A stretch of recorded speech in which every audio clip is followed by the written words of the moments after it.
PT Goa Makassar Tourism Development Tbk, GMTD, menggelar media gathering di Hotel Arya Duta Makassar sebagai ajang mempererat silaturahmi dengan insan pers. Acara ini dihadiri oleh puluhan jurnalis dari berbagai media di Makassar serta sejumlah petinggi GMTD dan Lipoland.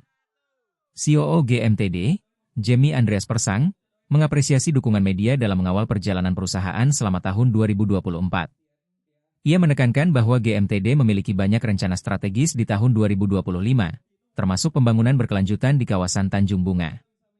Sustainability Special Project Manager Lipoland, Theo Samuel Teja, menyoroti pentingnya penerapan prinsip ESG, Environment, Social, Governance, dalam pembangunan. Menurutnya, keberlanjutan menjadi aspek utama dalam menjaga keseimbangan lingkungan, sosial, dan tata kelola perusahaan.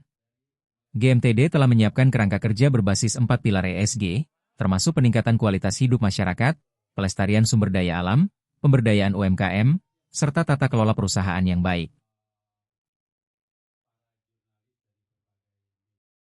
Download Tribun X sekarang, menghadirkan lokal menjadi Indonesia.